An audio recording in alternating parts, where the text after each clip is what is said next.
John Dillon here with a very exciting tutorial from visualbroccoli.com.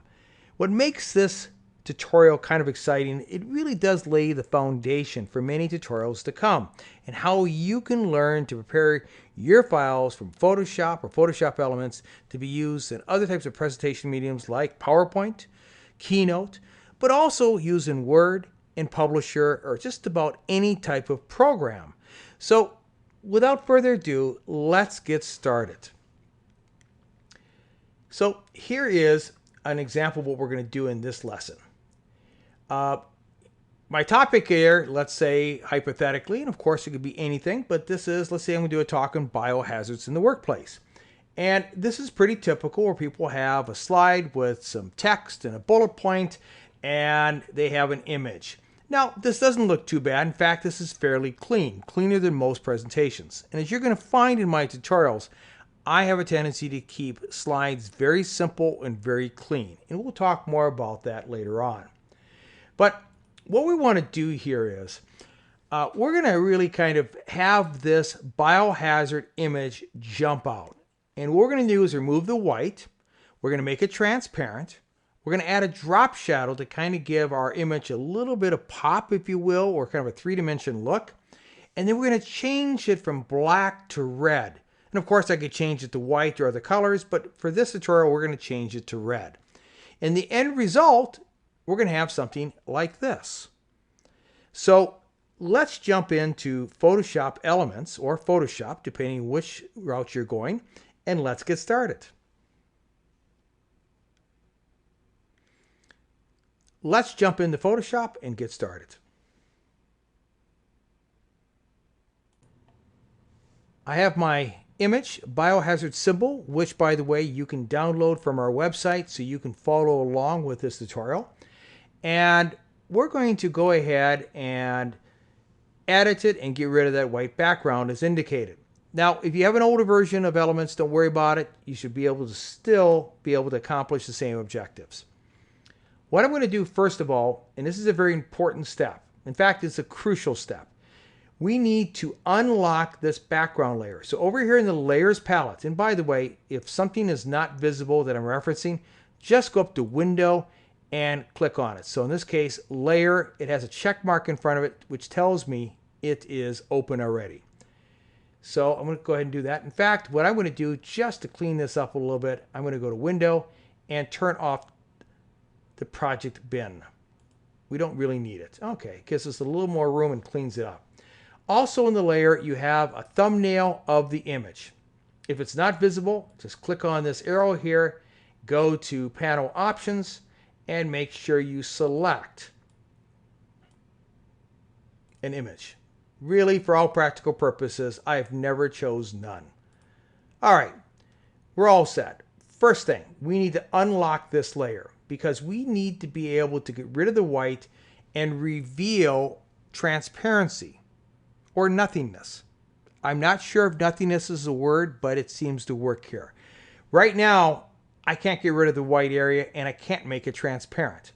So to do that, I need to change this from a background to a layer and we need to unlock it. So we're going to do both at the same time by double clicking on it, and it wants to name it Layer 0, which I'm fine with that. I can also name it something else. I'm going to do OK.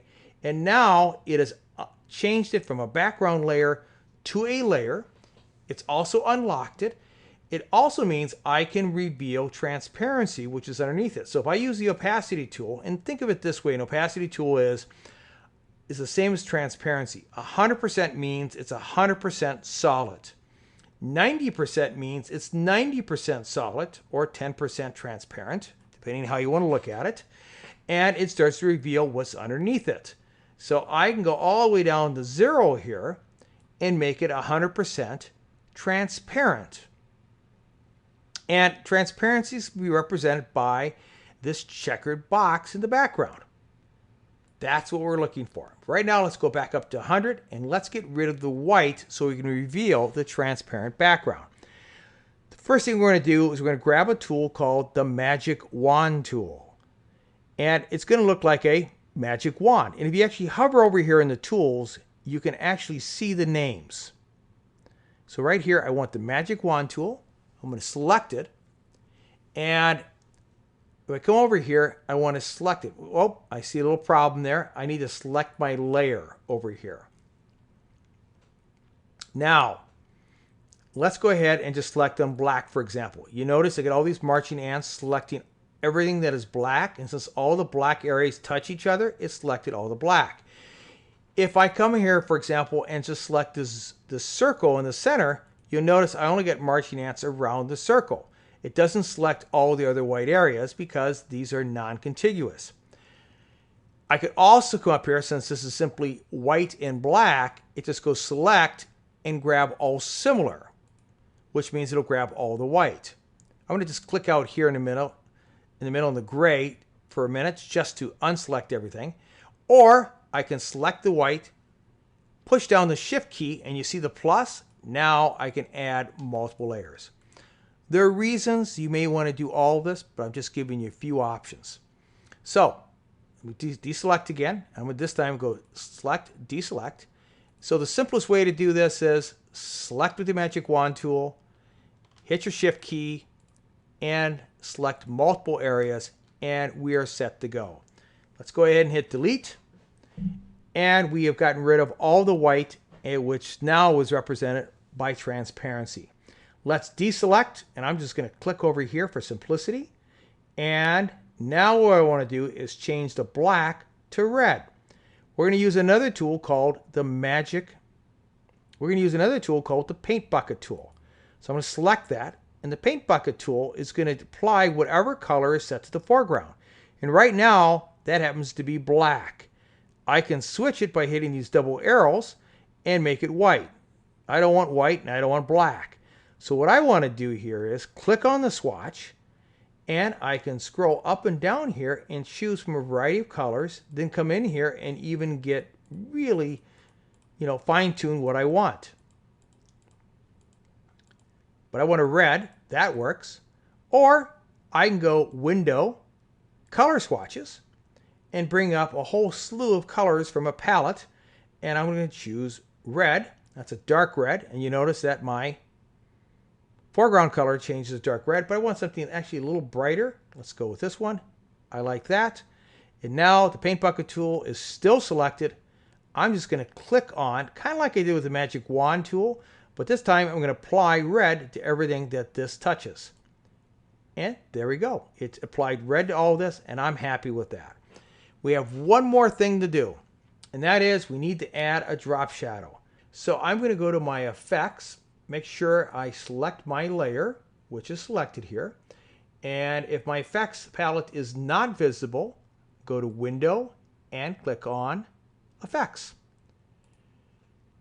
And what I want here in version 9, I have 4 options up here. And what I want is the second one called Layer Styles. It's kind of got this double image of a box. Click on that.